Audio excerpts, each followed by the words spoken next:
everybody. My name is Mark Hilliard, and this evening we're going to be doing Liz Olsen. We're going to be doing her Level 4 critique, and she has submitted a group of very nice images for us to go through, and I'm excited to get this first one done and under her belt. So if you would, tell us a little bit about yourself, please. I feel like I've always loved photography. You know, I'd actually go out to North Carolina and Virginia to see relatives during the summer, and my dad would always send me with, you know, a fun saver, you know, disposable camera, and tell me to take pictures of my relatives. But of course, I'd come back with landscapes and, you know, close-ups and details of nature. So I think that's kind of where my love for photography began. My dad took a lot of pictures, but I think it was in high school that my black and white traditional photo classes where I truly fell in love. Just the magic of going out and taking pictures and then enlarging them and printing them in the darkroom was just so neat to me. So that's when I became obsessed. And when I went to college, I was like, okay, this has to be my emphasis for art education. And actually didn't really ever touch on macro photography until probably my sophomore and junior year of college. We had an assignment to go out and try a different aspect of photography, and macro was one of them. And my professor, you know, was like, hey, you should go do macro. And so I tried some different tools that he had and became obsessed with macro photography after that. And just in the last couple of years, you know, discovering like color infrared and astrophotography, you know, wanting to learn more about different aspects of photography, you know, just doing black and white. I love it all. So obviously I can't focus on one thing. Just different things pique my interest at different times of the year. But yeah. And I would love to, you know, my reason for joining the group here is I would love to learn more, not just more techniques, but also learn more on the photo processing side. You know, I was actually thinking about it today, and I was like, how come I don't know all that much about photo processing, you know, digitally? It's because when I was in college, it was all traditional. Once I graduated, digital was kind of the mainstream photography. So my goal is to learn more in the processing side, but also technique and everywhere else I can. So. Well, very, very nice. That's funny. Very few people come from a film background like you did, and I'm very pleased that you have that under your belt. And you will find that the more that you get involved with digital post-processing, you'll be able to draw parallels between it and everything that you did in the darkroom. Yeah. So that's great. So now, are you using infrared as part of your astro work, or are they just two separate things? Two totally different things. So, yeah, just infrared. You know, when we have bright sunny days here, and whenever it's clear out and a new moon, go out and try to shoot the stars and stuff. Okay. Well, a lot of the big name astro people are using infrared and ultraviolet. Connected to their telescopes because they get to see a different range of bodies out in space. So that's something we'll have to talk about later on. I'd be interested to see what you think about that. All right, then. Well, let me share my desktop here, and we will get going. And if you would, let's talk about this image, please. So that was taken this summer when we were in Uganda, Africa. And what I was trying to capture was like the beauty, the different shades of green, the different textures, kind of like the different lifestyle, because, you know, the hillside is where everybody did their farming. And so when I set up my shot, you know, I saw the river going through, so using like leading lines, but also the tree on the right I thought was really interesting. I'd actually taken a picture before, and it was a little bit more to the left, but then I felt like the tree on the right was like an anchor But I feel like with this image, I need help, post-processing the sky, because I wasn't running around with my neutral density filter on there. So that's kind of where I ended up, basically, after processing that image. Okay. Was how can I bring back the sky and maybe clear it up a little bit? Well, we will look at that in a minute and see if there's enough data there to do something with. And here in Photoshop, it does look like there's a bit there, so we'll look at that. But let's talk about the image itself first. I do like your use of the leading lines. The C curve of the river coming down, starting, and it starts up here, it comes down and comes out of, it flows out of the scene in this lower left-hand corner at the trees down here. And I think that these trees are your real anchor point for this image. These tack it down hard. I love the terracing of the hill. That works exceptionally well. I do like the fence line coming down here too. Normally I would say that could be a bit distracting, but I think in this case it works. The various shades of green are quite pleasing, and I love the line of alternating color contrast, green, brown, green, brown, green, brown, all the way up the hill. And what I do is I'm jumping right to this point here where the river's coming into your image. And I'm coming down to this corner, and then I'm going right up the hill, and I'm studying these terraced growing areas for the farming. And the composition works very, very well for me. I like how it's set up. I like that you've got workers down here in the field. They're small, but you do find them. And adds a human content to the image that works very well too. Now obviously the sky is blown out. Yeah. All right, and you realized that before we ever started. And I believe your comment was that you would like to know how to be able to bring this more under control. And without working from your raw images, I have them here, but let's just take a look at the JPG first. I think the very first thing that we're going to do is I am going to just bring up a filter from the Nix set. I'm going to bring up Viveza, and I'm going to see what kind of data is in that sky. And Viveza is an auto-masking color and sharpening correction tool, and the power of it is it has these control points, and it's like creating small dodge and burn paddles that you would do under an enlarger. So I can take a control point and I can put it on the sky. We'll start over here in the upper right hand corner, and what it does is it's going to select discrete areas of color. Now, there's a little bit of blue, there's a little bit of gray, there's lots of white up here under this point right here. All right? And what it's going to do is it's going to select areas of similar color. Now, obviously, this small amount of blue is going to be in the green too, and as we make the changes in the sky, you'll see a subtle change in the greens as well. But I'll show you how to bring those back really quick. But the thing I want to look at here in the sky is I'm going to add a little bit of structure in it to bring out some of the clouds and see the difference there. And then I'm going to see if I decrease the brightness there just a bit. And I'm going to bring that up across the entire image. Okay, and add just a little bit more structure, trying to bring in more of that sky. And we can't go too far or we will introduce a lot of noise. Let's shrink that back down so we're only doing the corner. And then I'm going to copy this point with all of the edits over here, and I'm going to further reduce the brightness over the hill, play with the structure and see what it does. Now a little bit goes a long way with the structure.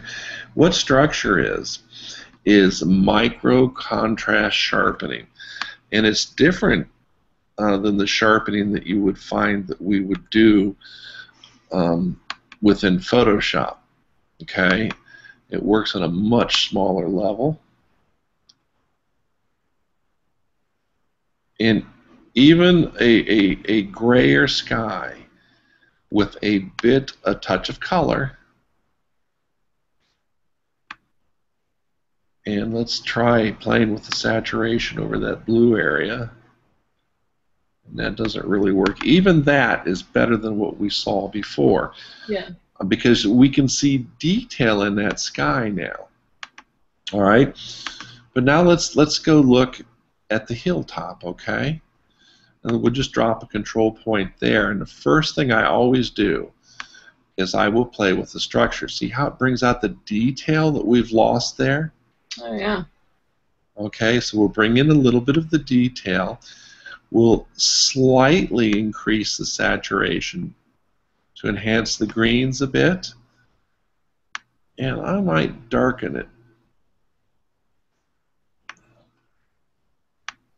just to see what it looks like, okay? So and it's only doing that to the area with those colors inside the circle, right? Yes. Okay. And the closer it is to the center of the circle, the greater the change. Okay. And once we have that the way we like it, we can simply copy it. Now on a Mac, I hold down the Option key, and then I click on the control point, and I will just move that around to other areas of green. Yeah. And see how it's bringing this detail out? And it's making an image that was relatively flat. It's just exploding it. Now, there has to be some artistic intent in here as well. And you may find that what I've done here is way too much for your own personal vision, and that's fine. But what I'm more interested in is showing you how easy it is to make these corrections. Yeah. Okay. And now, see this hill off in the background? Let's see what happens when we put one there. See, it still looks misty, but it's bringing a little bit more contrast in, so that's an improvement. Okay, and then the last thing that we should look at is the water, this muddy water of the river. And for water, I find adding a lot of structure. See that? See the change? Yeah. Before, it kind of had a mud flat look. Now it looks like water moving. And we may want to try darkening that river just a bit. See that? And then we will just move those around all along the river. And we'll drop this one right up there, okay? Now you could take this a lot further, Les, by changing the intensity and the darkness of varying plants along the way.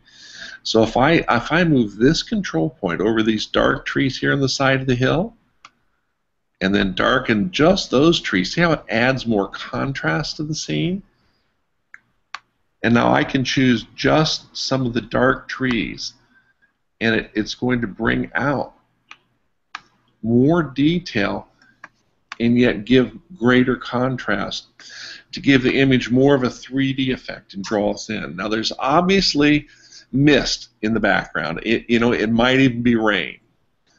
Was it raining that day? Do you remember? No, it's just kind of misty, foggy. Okay. And that's just a simple improvement. Now I'm going to go down here and I'm going to say okay. And what it's going to do is it's going to build what's known as an adjustment layer. Have you heard that term before? Yeah, and that's new to me because I just saw that. I don't remember where. But what's the difference between the adjustment layer? Right? Yeah, an adjustment layer is like taking your picture and laying a piece of glass on top of it, and then doing all of your editing on that piece of glass so that the underlying image doesn't get changed. So there's the original. Yeah. And there it is with that adjustment layer on top of it, okay? And you could do all kinds of wild things with this, but I think for the purposes of just this image, this is enough to show that there was enough data here in the sky that we could do something with. And yet I can still tell that the top of the hill is right on the edge of that mist. It looks a little bit misty as we move up the hill. But yet the rest of the image has that contrast and color saturation that we would expect to be able to see with our own eyes if we were standing there. And it's just that simple to make these style of corrections. And like I said, you can go too far with this. And it is according to your artistic taste that you do these. Now, do you have Photoshop? I do. Yeah, the CC. Okay. And I take it you have Lightroom too? Yeah. Have you downloaded a trial version of the Nik filters? I have not. Okay, I believe it's a 30-day free trial. I might be wrong. It might be 15. But I would download this and try it and see if they're for you. Okay. I use them exclusively now, and I do 90% of all of my post-processing in the Nik filters. We're going to take this image. We're going to run one more filter on it just for you. We're going to go down and I'm going to run Color Effects Pro. Now, all of the Nik filters are built on top of iVisa, but then they give them their own specific flavor for things that they do. Now, the thing about Color Effects Pro is it gives you a list of recipes down the side that you can use as starting points, and we can turn the filter on and off here with the check mark at the title. And even here with it off, this is after iVisa, and this is just with tonal contrast. And what tonal contrast is it allows you to go in and change the contrast of the highlights. See how I can bring more sky in? Yeah. The midtones. Okay. Or your shadows. And then you can do things like you can change the color saturation, you can add or remove saturation. And this is the filter that I will use most of the time. But then there is another filter up here called Color Contrast Range. And Color Contrast Range you have to be very careful with because it's real easy to go overboard. You start the filter and then you move the color slider. And it's going to select specific color groups to work on. See as I move this how it changes the image? Yeah. Okay? So some images really can benefit. I actually like what this is doing here. It's bringing out the earth tones of this area here on the side of the hill. We're not going to do this, but there's before and there's after. These are very, very powerful tools. And you see how we have the mist and the fog in the background? They also have graduated filters. They have one here called graduated fog, where you can enhance that fog on the top of the hill for a... Now, we're not doing newspaper reportage work here. What we're doing is we're creating art. Okay? And it's okay to make changes like these to your images for art's sake if you're going to sell your images. Now, if you're going to provide these images to National Geographic, now obviously we can't do these kind of things.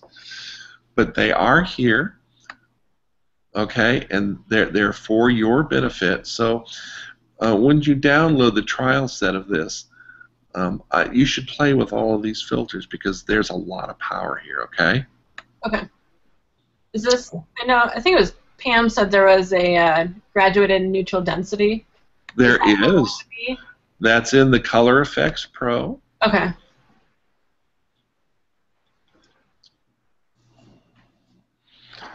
I'll start that again and I'll show this to you real quick.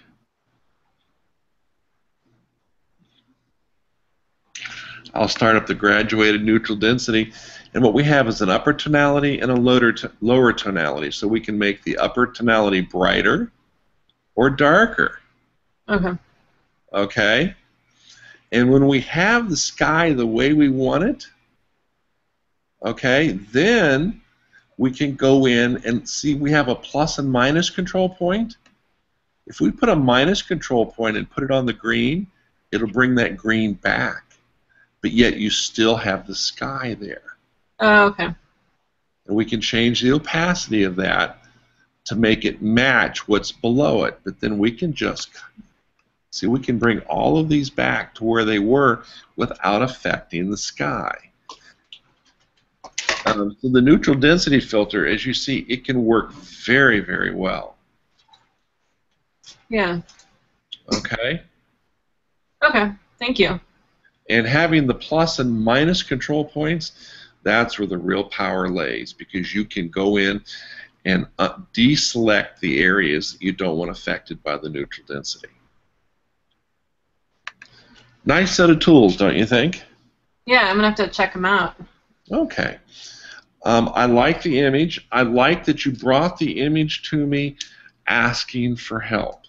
Mm-hmm. I would have graded this image at about 0.5. Yeah. But because you presented this image in the hopes of learning how to recover some of this, we're going to go up and we're going to give you a 1 for this. Okay. Which is okay. And I hope that some of this helps you.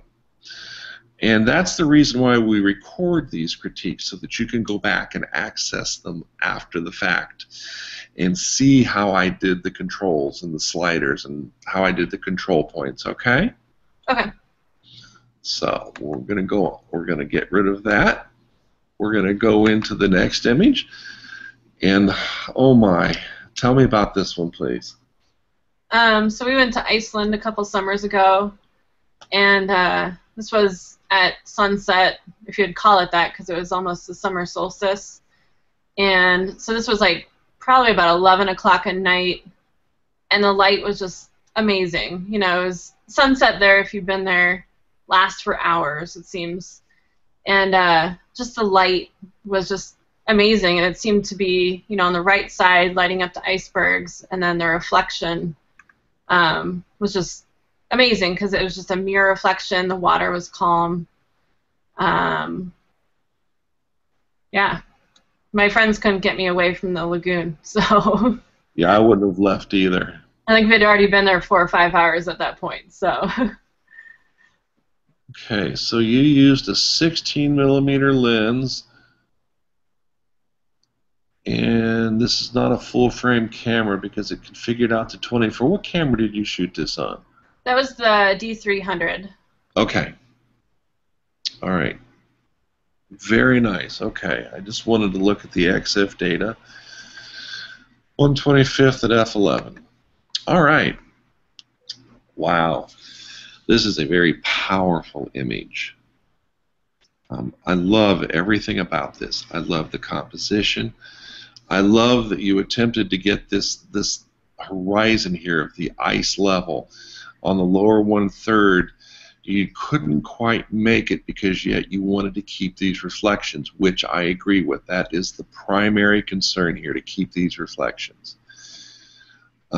This is amazing.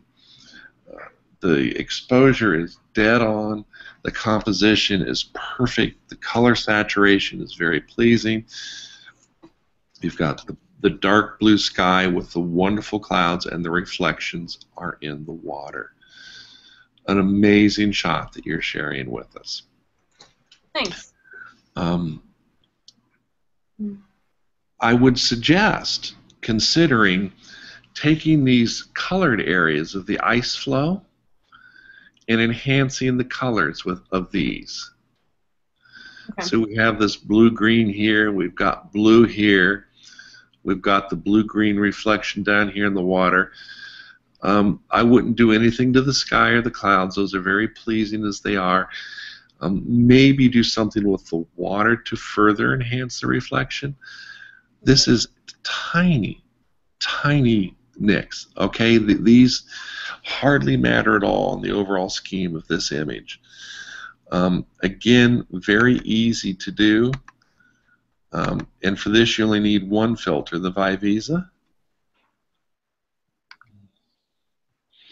Simply put a control point on the blue, shrink it down because we don't need a lot of, and increase the structure. and increase the saturation. Just to bring out those colors just a wee bit, maybe a little bit of brightness on the colors. And that's it. Nothing more to that. Copy that over here, do it there, do it down there, and maybe drop it on the water. Okay? And such a small change. Yeah. You could also put it on the water. Now, the thing about the water is you will find that the structure will do all that you need to do to enhance the colors, and a little bit goes such a long, long way. Okay? Okay. Just that simple. Let's see what that looks like in the before and after.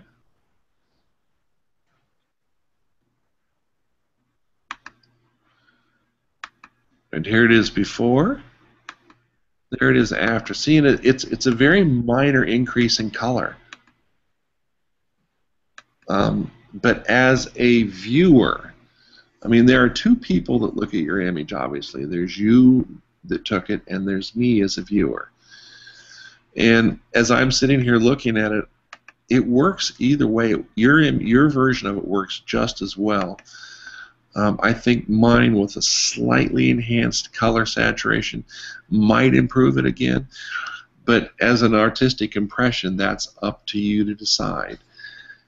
And I like this image so much, I'm going to give you a 3 for it, even though I did a minor suggestion. I think this is absolutely wonderful, and I am thankful that you gave this to me to evaluate. Now, let me ask you a question. What do you think of the before and after? Do you think that's too much of a change? No, I feel like it makes it crisper. Definitely brings out the, the reflection in the water. But I've noticed some spots in the water that I'd have to go back with like the healing tool or something to clean up. Well, those spots are there also in both versions, but yeah, you're right, and I may have taken it a little bit too far, simply because I'm going through it. We're rushing through it in order to show you these tools. Yeah. Because I want you to walk away from the critique understanding some of the tools that you can use to edit these images, as that was one of your primary considerations for joining the group. Yeah. Okay. Lovely image.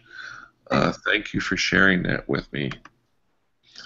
And we're going to, like I said, we're going to give you a solid 3 on that for your level 4 critique. Now, if this had been level 9, we would have gone a lot further. Yeah. Okay. Next image, please. This was shot in the Lower Antelope Canyon in Arizona. And it's, one of those iconic places in the American Southwest that you go to take pictures, and it's one of those places I wanted to go. And when I shot this, the light seemed to be perfect. It was, slowly changing, but it was the lines and the texture and the colors that really caught my eye. And just the lines going up and through the image, but also the texture lines that kind of bring you through the image, like with a texture as well. But I liked the layers of colors, kind of like the browns and the oranges and yellows, and yeah. Okay. Well, that was a very good explanation of the image. And I like the same exact things that drew your eyes to it to start with. We've seen thousands of pictures of these canyons, and it's hard to make one totally your own, and unfortunately that's just the way it is with nature photography, because there's going to be 100,000 people there before you and 100,000 after. But given what you had to work with, you did an exceptionally good job. I love the composition. I like the fact that this wall's coming down and ends above the bottom of the frame. It's like we've got this C curve here, but we have an actual starting anchor point for it, and I like that very, very much. The textures are truly amazing. I love the lighting up here in the top. I would not change a thing in that. But what I would like to see is more definition in this darker area. Now, I know that we need this to be darker because we're having a series of color contrasts as we move up the image from darker to lighter. But this is so dark that there's very, very little definition here. And that becomes a distraction. Our eyes are drawn to this. Okay? Yeah. When we have the rest of this gorgeous image that we should be looking at, we're looking here. And using the same tools that I showed you before, I would simply put a control point here and increase the brightness, as well as adding a little bit of structure and a little bit, just enough to bring out a slight amount of detail here, and maybe a little bit more in the slightly lighter area at the very bottom would be all that's necessary. And then this wall here, this is beautiful. But by adding a slight bit more structure here, the this would emphasize this wall, and it would flow more easily up from this corner into it, because these walls have beautiful structure in it, okay? Okay. Beautiful textures, and I would like to see more of this texture. The same thing in this upper corner. We don't want it too terribly light, but having a little bit more detail here. The same thing we talked about down here in the bottom would benefit up here just as much. And by doing those things, we could take this beautiful image, which I'm going to grade as a 2. Just a simple 30-second edit would take that up to a 3. Okay. And for future work, I would love to see you revisit this. Okay. I'd like to see what you could do with this as you advance in your post-processing skills, because this image has got it all, okay? Okay. Gorgeous. Thanks. Okay. Tell us about this one, please. So this was in the Serengeti, and actually this is one of those photos. If our truck hadn't broken down, this picture would have never happened. But we were all, in the road taking pictures, and I saw these trucks coming, and it was like I saw the composition forming right in front of my eyes. I was like, the safari, trucks with the sunset, you couldn't beat it. And this is another image that I feel like I could do more with in processing. And so that's kind of why I put it in there, besides, I really like the composition and the image. Okay. All right. Well, I agree with you. This image has got so much going in it, and the composition was changing so fast. You nailed this by capturing those trucks just coming down the road. I think the human content in this really makes the image. It is a bit on the flat side. And that you can't help. I mean, did you do any processing on this at all, or is this basically out of the camera? I think maybe a little bit of clarity, and then probably, bringing up the shadows a little bit, but not a lot. Okay. So very basic processing. All right. I'm looking at your raw image, and you've got lots of data in this. I actually like the sky better in the raw image than I do. It just has a little bit more warmth in it between the two. But that's okay. That's all right. A simple way to add that depth, to draw your viewer into it, to give this image a 3D pool that sucks us deep into it, would be to come in and using Viveza again, or you could use the Color Effects Pro and use the tonal contrast. And you could bring out more detail in the sky with just a slider. Lighten these trees slightly, not a lot. We want them dark, but I would like to see more detail in these trees. Okay. Like, see how the road's going from darker down here to lighter as it comes towards us? Yeah. these trees, that they should be silhouetted here into the sun. But as we move towards the viewer, this would be much better lighter. Okay. Okay? Simple and easy to do. And like we did before in Color Effects Pro, I'm thinking, and you can never know for sure until you go in and play with it, but I'm thinking just the tonal contrast recipe here is enough. So let's go down and let's do that. Now this is what it came up suggested as, and look at the improvement already, just the suggestion. See that? Yeah. But now these shadow areas, look how we bring the detail out in that. Now I'm just going to go with that real quick. Sometimes the software can be fairly intelligent. Usually it doesn't happen this fast. Look at the change in the clouds in the sky.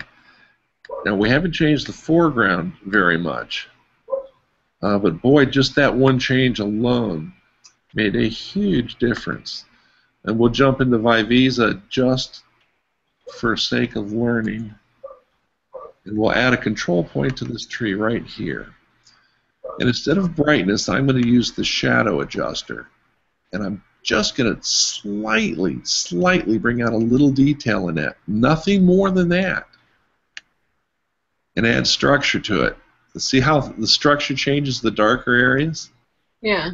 Just so we can see a little bit more, we're going to copy that down to these lower trees, because I just want a slight bit more. Okay, now let's see what that did.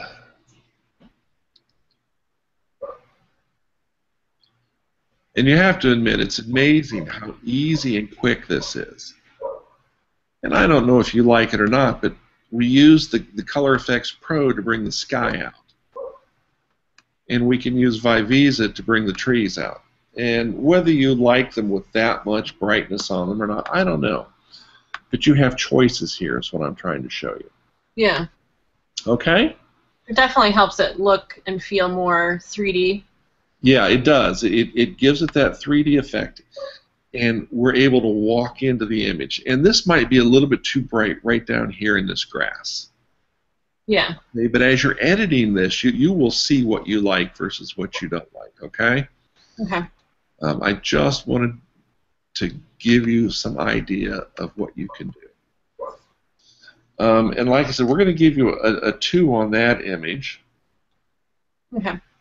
And you've already got enough points to level up past this, but let's talk about this image.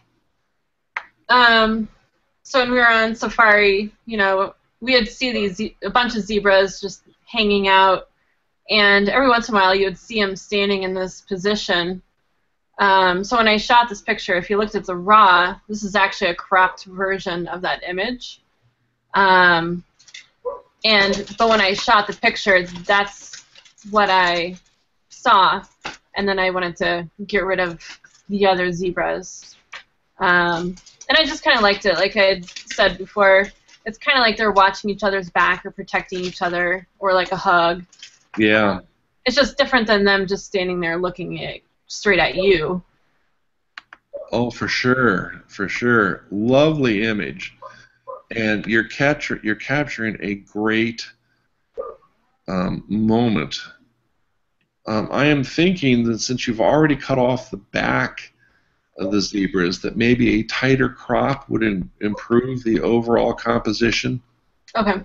Kind of like this.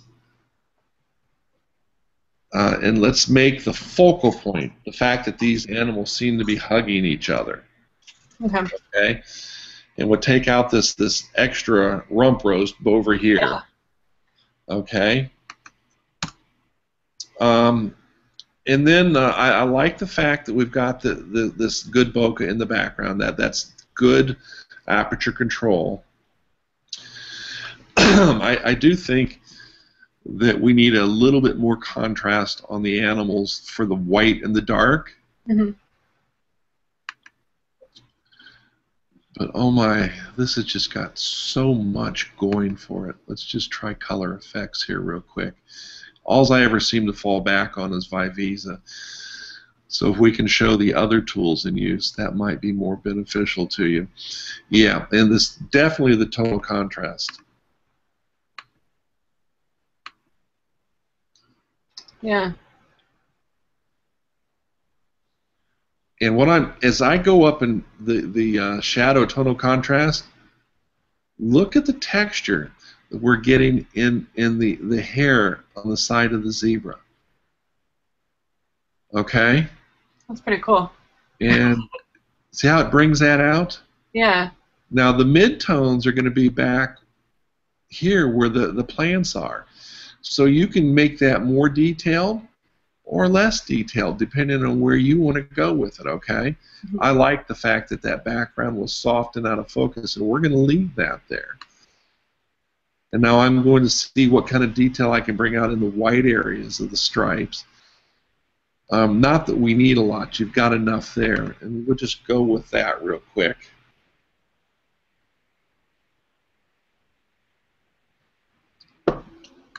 Okay. And all I wanted to do was to change the contrast levels on the black and white stripes just to give it more detail. And I think the tighter crop works much better with this image. Less of the back end, because we don't have the whole animal to start with, so we don't need so much of it, because really this is, oh, come back, Mark. This is what we're looking at right here. We're looking at this zebra hug, if you will. Yeah. And that is a fantastic capture. I like the way you cropped in. I think maybe you didn't go quite far enough. But think about these things that we're talking about. I'd like to see you revisit this image too down the line. Okay. I think this is a very powerful image, and I think you can do a lot with this. Okay? Okay. I'm going to give you a 2 on this image as well. So that gives you 6, 9, 10. That gives you 10. Okay, and that's more than double the amount that you need to level up. Yeah. These were wonderful images, Liz. Thank you. Like this. I like the fact that you shared your overseas travels with us. I think that everybody in the group will agree with me. Let's go jump out of here. Yeah, I thought I would do, I mean, for some of them, images that are most recent, and then ones that I, were my favorites from past trips, and, yeah. Okay. Well, it was a marvelous set. You did very, very good. I can see where your strengths and weaknesses lie now. Mm-hmm. Your strengths are in the ability to capture the image as best as possible within the camera. And that's a big step up on a lot of other people that are out there shooting. Yeah. Your weaknesses are definitely in the post-processing, but we'll help you with that. We'll help try and balance those skills, okay? Okay. Gee, guys, please feel free to unmute your mics. And your comments are welcome. I gotta close my window real quick.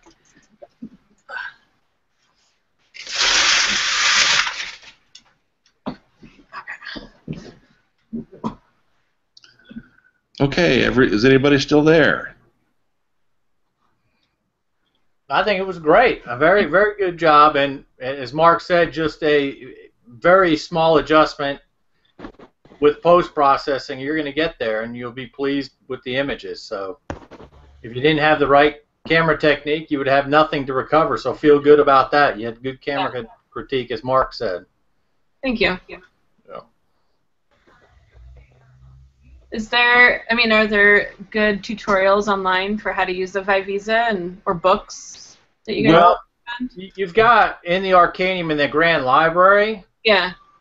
search for Lightroom has some of those same capabilities. Okay. Since you have the Creative Cloud, I would strongly suggest a guy that's a master here, David Marks.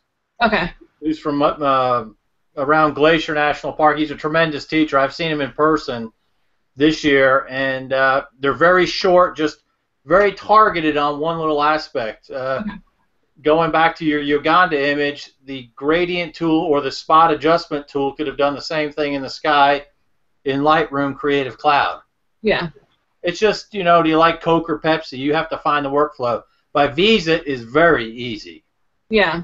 However, it's at the end of its life. Google is not supporting it anymore. So you buy it and that's it. So yeah, we're waiting on the next greatest version. So, you may want to just explore other opportunities and other tools that get you to the same spot. Okay. Yeah, and I'm definitely more comfortable in Photoshop over Lightroom. So. Well, Lightroom is just really a catalog with an Adobe Camera Raw converter in it. Yeah. With some Photoshop tools. No, Lightroom is very powerful. Non-destructive, so you would always have your base image available to you too. Yeah. In the on our cohort page, if you look down under Mark's videos at the bottom, yeah, you will find 2 infrared tutorials. One has to do with the channel swap for faux color infrared. Yeah.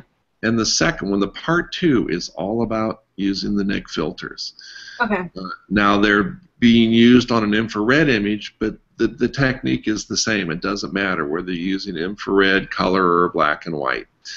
That would be a good starting point. And then I would suggest going to the Google site and watching their tutorials on all of their filters, because they do a very good job as of teaching them as well. Okay. Okay. Hey, anybody else? All right. Well, I'm going to stop the broadcast. If you'll hang around for a minute, I do thank you all for coming and supporting her during this. I find that a strong team that is connected to each other helps everybody advance much faster.